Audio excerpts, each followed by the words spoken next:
Hello everyone, welcome back to my YouTube channel. मेरा नाम है वंशिका शर्मा और मैं केजी में लखनऊ में नर्सिंग ऑफिसर के पद पे कार्यरत हूँ। आप में से बहुत सारे लोग नोरसेट 8 के आने का इंतज़ार कर रहे होंगे। हाल ही में एम्स है, उसने नोरसेट 8 के लिए एडवर्टीजमेंट जारी कर दिया है कि कब से कब तक एप्लीकेशन लिंक खुला रहेगा, क्या फ़ी रहेगी, क्या क्वालिफिकेशन एलिजिबिलिटी क्राइटेरिया क्या रहेगा, ये सब चीज़ें उसमें बताई गई है और आज यही सब चीज़ें मैं इस वीडियो में डिस्कस करने वाली हूँ आपके साथ। सबसे पहले हम बात करते हैं नोरसेट 8 में। जो नोरसेट 8 है उसकी एप्लीकेशन जो लिंक है, एप्लीकेशन लिंक कब से कब तक वैलिड रहने वाला है। ऑनलाइन एप्लीकेशन का लिंक है वो 24/2/2025 से 17/3/2025 तक शाम 5 बजे तक आपका वैलिड रहने वाला है। ये ऑनलाइन एप्लीकेशन के लिए पोर्टल खुल चुका है। अगले महीने की 17 तारीख तक शाम को 5 बजे तक वो वैलिड रहने वाला है। तो आप लोग जाके एम्स की जो ऑफिशियल वेबसाइट है, लिंक मैं नीचे डिस्क्रिप्शन में डाल दूंगी, वहाँ पे जाके आप लोग फॉर्म को फिल कर सकते हो। अब मैं सबसे बड़ी बात एक बताना चाहूँगी। कुछ बच्चे हैं जो इसी साल पास आउट हुए हैं, जो अभी रिसेंटली पास आउट होने वाले हैं, जिनके एग्जाम्स हुए हैं, जिनका रिजल्ट आने वाला है। तो मैं उन सबको एक बात क्लियर कर दूं, अभी मैं आप लोगों को बताने जा रही हूँ एलिजिबिलिटी क्राइटेरिया, उसे ध्यान से सुनना, उसके बाद में आपका डाउट वो क्लियर कर आप एग्जाम दे सकते हो या नहीं दे सकते हो। देखो, जो नोरसेट 8 के लिए फॉर्म फिल करने का क्राइटेरिया है, एलिजिबिलिटी क्राइटेरिया, वो ये है BSc honours nursing, BSc nursing जो भी आपने किया है वो आपने कहाँ से किया होना चाहिए। या तो इंडियन नर्सिंग काउंसिल से रजिस्टर्ड कोई यूनिवर्सिटी या कॉलेज हो, या फिर किसी भी स्टेट नर्सिंग काउंसिल से रजिस्टर्ड आपकी यूनिवर्सिटी या कॉलेज हो। वहाँ से आपको एक वैलिड डिग्री होनी चाहिए जो कि आपकी बीएससी नर्सिंग, बीएससी ऑनर्स की हो सकती है। आपके पास RNRM का सर्टिफिकेट होना चाहिए, यानी कि आप अपनी इंडियन नर्सिंग काउंसिल में या स्टेट नर्सिंग काउंसिल में रजिस्टर्ड नर्स और रजिस्टर्ड मिडवाइफ के रूप में रजिस्टर्ड होने चाहिए। ये बताना चाह रही हूँ कि जरूरी नहीं है कि आपको इंडियन नर्सिंग काउंसिल के साथ ही रजिस्टर्ड होना है। जो बच्चे किसी भी कॉलेज में स्टेट नर्सिंग काउंसिल से रजिस्टर्ड किसी भी कॉलेज यूनिवर्सिटी से भी बीएससी नर्सिंग कर रहे हैं, वो भी इस फॉर्म को फिल कर सकते हैं। INC के साथ रजिस्टर्ड होना बिल्कुल मैंडेटरी नहीं है, ठीक है।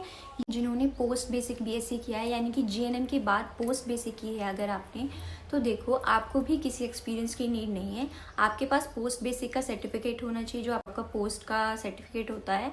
पोस्ट बेसिक बीएससी अगर आपने की है उसका सर्टिफिकेट, यानी कि एक डिग्री, वो आपके पास होनी चाहिए। आप किसी भी स्टेट नर्सिंग काउंसिल या फिर इंडियन नर्सिंग काउंसिल के साथ रजिस्टर्ड होने चाहिए। आप इंडियन नर्सिंग काउंसिल या स्टेट नर्सिंग काउंसिल में रजिस्टर्ड नर्स और रजिस्टर्ड मिडवाइफ के तौर पे भी रजिस्टर्ड होने चाहिए। पोस्ट बेसिक बीएससी नर्सिंग वालों को और BSc nursing, BSc honours nursing वालों को कोई भी एक्सपीरियंस नीडेड नहीं है। आप लोगों को किसी भी तरह का कोई भी एक्सपीरियंस देने की ज़रूरत नहीं है। आप अपनी डिग्री के साथ ही क्वालिफाई कर रहे हो इनका एलिजिबिलिटी क्राइटेरिया। अब हम बात करते हैं उन स्टूडेंट्स की जो डिप्लोमा होल्डर्स हैं, जिन्होंने GNM किया है, यानी कि जनरल नर्सिंग मिडवाइफरी किया है। तो अब मैं उनकी बात करती हूँ। देखिए, आप लोगों को सबसे पहले तो आपका डिप्लोमा चाहिए। जो भी आपका कोर्स का डिप्लोमा है वो आपके पास होना चाहिए।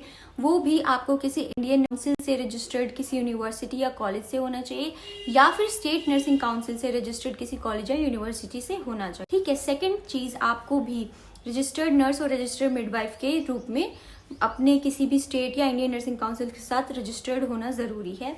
अब मैं बात करती हूँ एक्सपीरियंस की।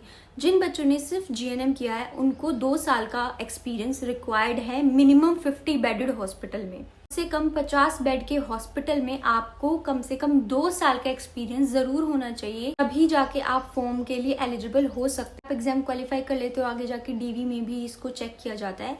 तो ये थी आपकी एजुकेशनल क्वालिफिकेशन, जो कि आपको एलिजिबिलिटी क्राइटेरिया के अकॉर्डिंग देखनी है फॉर्म फिल करने से पहले। एक और बात मैं आपको बता दूं, जिन बच्चों ने GNM किया है ना, GNM करने के बाद, यानी कि वो जो एक्सपीरियंस आप दे रहे हो ना, वो GNM के टाइम का एक्सपीरियंस नहीं होना चाहिए। जब आपके पास आपकी एजुकेशन क्वालिफिकेशन कंप्लीट हो गई हो, आपका रेजिडेंसी पीरियड, आपके पास जो आपकी इंटर्नशिप पीरियड है वो भी कंप्लीट हो चुकी हो, इन सब सर्टिफिकेट्स आने के बाद, यानी कि आपको जब आप क्वालिफाई हो जाओ कहीं पे प्रैक्टिस करने के लिए, उसके बाद का एक्सपीरियंस चाहिए। अगर आपके पास एक्सपीरियंस है ड्यूरिंग जीएनएम का या बिफोर योर इंटर्नशिप का तो वो नहीं चलेगा।